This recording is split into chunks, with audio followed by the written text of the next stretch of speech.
Marty McFly, Michael J. Fox, is a high school student who's upset because his father, Crispin Glover, is a cowardly wimp who's always getting pushed around, and his mother, Leah Thompson, eats and boozes too much.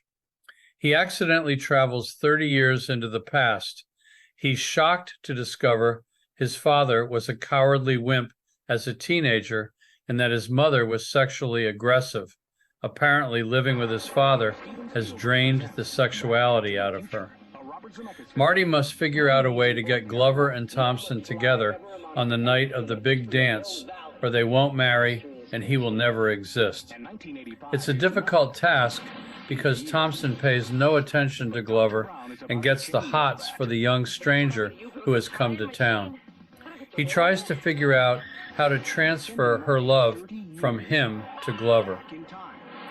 Oedipal comedy manages to avoid vulgarity. Instead, there is much healthy humor that would have been appreciated back in the innocent 50s. Most has to do with the cultural gap between the 50s and the 80s, about how 50s teens don't understand the future and how Fox is equally confused by the past. He tries to order a tab at a soda shop. Oblivious to bottle openers, he unsuccessfully tries to twist off a bottle cap. The girl from the innocent past is more sexually experienced than he is. 50s people think his down vest is a life preserver and his DeLorean is a spaceship. They can't believe Ronald Reagan is president in 1985, and he can't recall Reagan as a movie actor. Funniest moment for me is when he sees his convict uncle as a baby in a playpen in 1955 and tells the cute little thing to get used to the bars. From the future. Directed by Robert Zemeckis, written by Zemeckis and Bob Gale, and produced by Steven Spielberg, film is sweet and highly imaginative. But while acting is excellent, only Fox and Thompson play real people.